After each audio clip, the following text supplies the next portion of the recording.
So good morning, Richard Ducatelle and Filip van Immerseel. I'm really pleased to welcome you here at FeedChannel, and I think it's a great pleasure to see you also during this important nutrition conference, because you are maybe on the other part of the nutrition, I would say, talking about how to feed the microbiota or how to benefit for good feeding of the microbiota. I would like to ask you, to both of you, the first question, and we discussed earlier on about that, say intestinal integrity and intestinal barrier. A lot of people are considering the intestine wall as a barrier, but that is maybe antagonistic to absorption, to benefit for the animal. Could you both comment on that? Maybe Rick, you start? Well, maybe I can start by, the concept is that the intestinal lumen is actually part of the outside world.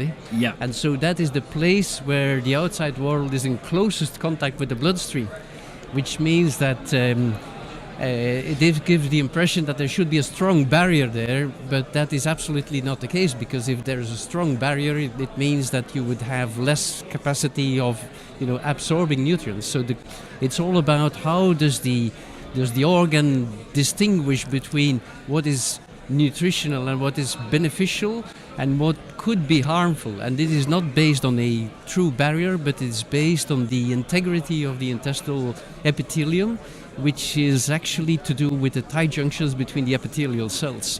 So anything that passes through the cells are nutrients because it's taken up by receptors and passed into the bloodstream again by receptors, which means that the cell is selecting what is taking up. Yeah. And the tight junctions between the cells have to make sure that nothing harmful can pass through. And that means that as long as the tight junctions are intact, everything is functioning well. But you must realize that under field conditions, one damaging factor which is always present is coccidiosis. And when the Eimeria is multiplying, it is at each step of its multiplication, each Eimeria is killing one epithelial cell. When one epithelial cell is killed, there is a gap between the two neighboring epithelial cells, and that means that bacteria can pass through and plasma, host proteins, can pass into the lumen. And so what we want is actually to repair this gap as quickly as possible. And that is what a number of feed additives can do. They can help repair these gaps, because the intestinal epithelium has an almost unlimited capacity of repair, but that needs to be stimulated. And when you're stimulated, you can do that. But what you cannot do is to make the epithelium less susceptible, because the epithelium is by definition susceptible to lots and lots of different noxes. Yeah, it has to be susceptible. Yeah. So maybe Filip, you want to add comments on this barrier intestinal. Well, I think that Rick already told quite a complete story. The only thing that I maybe can comment is that the structures that Rick was talking about, these tight junctions and all the molecules that connect epithelial cells with each other, that this is really something that can be influenced by what is being produced in the intestinal lumen by all the bacteria that are sitting there.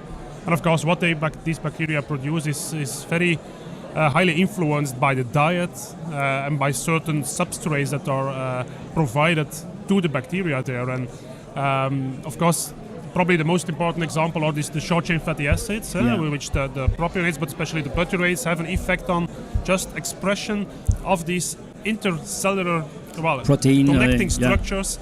And that's something that probably is, most people do not take too much into account. That really, with some quite easy dietary strategies, you can influence this integrity without affecting absorption, whatever. On the contrary, in fact, just increasing, improving or decreasing energy loss, because that's in fact what happens when you have these intercellular junctions that are destroyed or loosened. Then of course you have quite a lot of energy loss, a lot of nutrients that leak out of the gut wall, and other components that can go in and act in an inflammatory way. So that's something that can be steered quite well using diet. You talked yesterday about fibers. You talk about adding some wheat bran, for instance, a small percentage, 1% wheat bran, different particle size and so on. So today you think that it's a good mean to help the intestine to better function, and what should be the objective for the nutritionist, to go on, even more fibers, specific particle size, and yeah, I think, well, it is often considered that fiber or indigestible polysaccharides are not too beneficial, of course, because it's believed that they're not digested, not providing a lot of energy. And in fact, that is not the case, of course, because these are consumed in the distal intestinal tract by bacteria that produce a lot of different acids that are really energy sources for the host. So I think we quite often forget that this is also a form of energy that is provided to the animal, so the bacterial production of compounds that are used by the host. So I think we often forget that.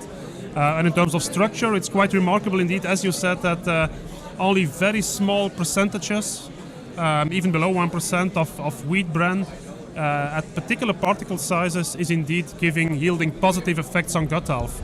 And this is something that is, probably forgotten too much, that the distribution of the particle size on itself has quite a good effect. And probably in the story of the wheat bran, we saw that the smaller particle size wheat bran had a more beneficial effect than the wheat bran on itself. Maybe because you have a lot of more volume that you create for bacteria to attach to these particles. And then, of course, we could see that specific bacterial groups attach to the wheat bran, and these can probably also convert some of the wheat bran polysaccharides that are present there, some arabinoxylans or even starch, to other metabolites that are beneficial for the host. You think that this would be also related to the particle size of the rest of the feed? Because yes, I think that is really the message which we want to give. This was only 1%, and even there, depending on the particle size of this 1%, you have a dramatic effect on the performance of the animals. Yeah. Which means that if you extrapolate this to particle size of the whole feed, the effect of particle size is enormous. And of course we know this from the difference in particle size in pellets versus mash. But it also means to me that the extremely small particles which are present as dust have a negative, a disastrous effect on performance also, versus the very large particles, which are also not very beneficial.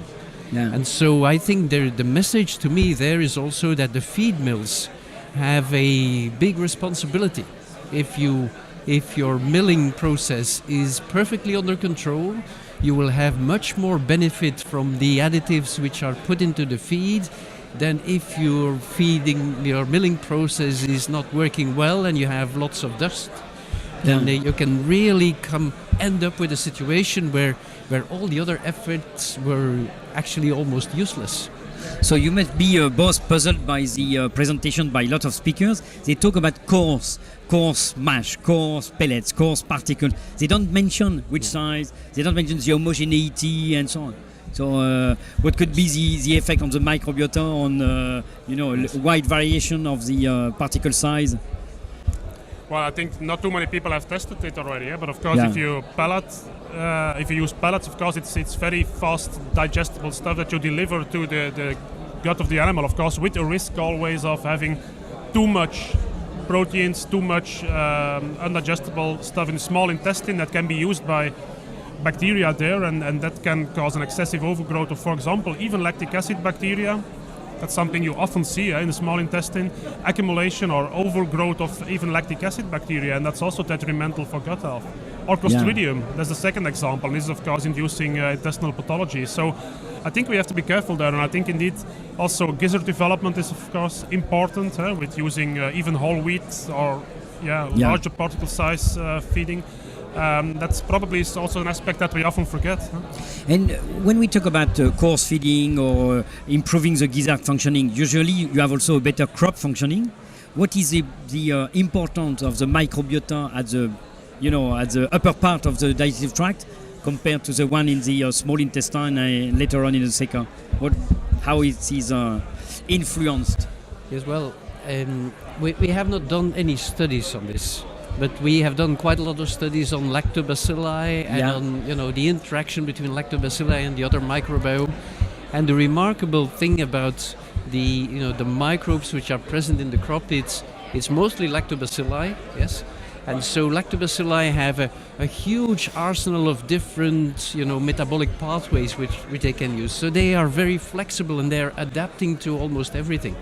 And so, in my opinion, the crop is not so much a problem of dysbiosis because it's dominated by lactobacilli anyway, for the simple reason that these are present in the environment in huge numbers. I mean, if you think of a farmer, making silage, he puts everything on a big heap, drives over it with the tractor, and the lactobacilli ferment. That means that the lactobacilli are there anyway, and they will be colonizing the crop. And you can be sure that they will adapt to almost any condition because they have this arsenal of enzymes and of metabolic pathways which they can help them to switch. The problem is, as Filip said, when this happens in the ileum, where the lactobacilli are also dominating, they should prepare the undigestible feed for use by the cecal butyrate-producing dominating microorganisms. But as the lactobacilli can switch, if, say, the feed is not perfectly digested and digestible nutrients come down the ileum, then the lactobacilli have the choice, so to say, if it were humans, between cake and dark bread. And so what would you prefer? You would go for the cake and you would overeat yourself. And so that's what happens. You get an explosive growth of lactobacilli, which is harmful, as Filip showed in his presentation yesterday. The lactobacilli, if you give them the opportunity, they will go into competition with the host as well. And that is what needs to be avoided. So I would not bother too much about the crop, but I would bother much more about the lactobacilli overgrowing in the ileum. Yes. Okay.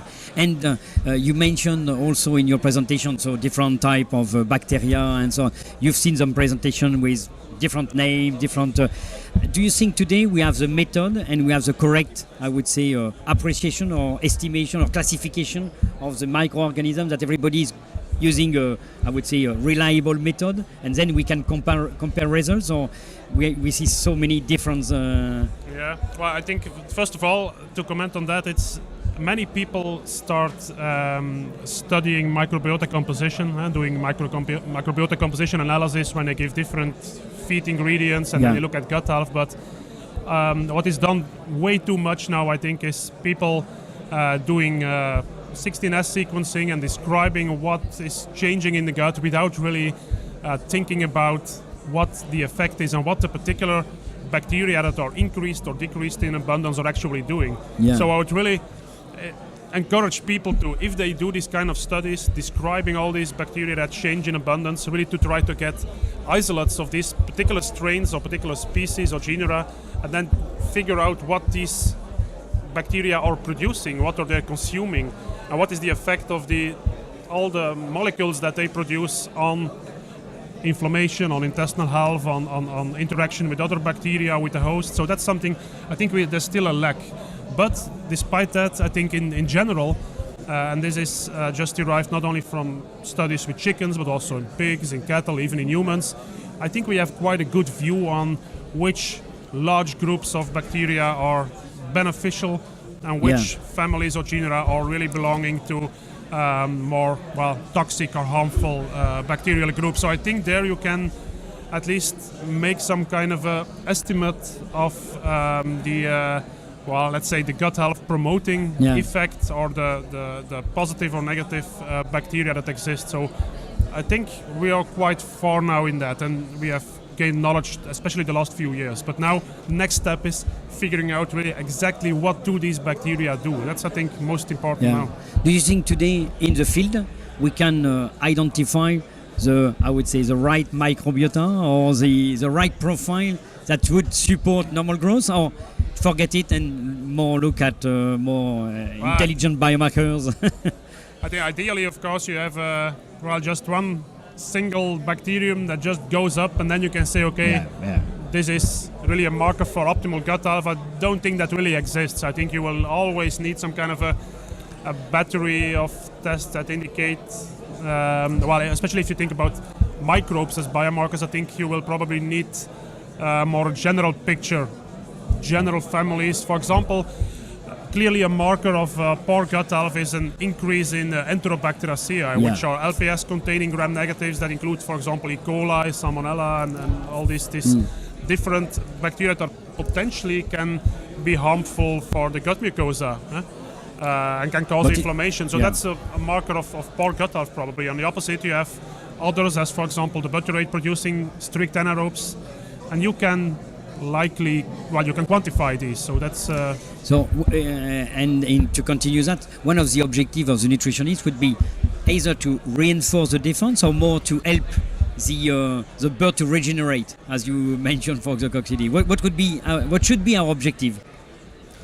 Yes, I think we should really try and gain more information about the undigestible components of feed. I think what we are lacking at the moment really is chemical analytical methods to know about the structure and then I mean the complexity also of the polysaccharides and the even cellulose.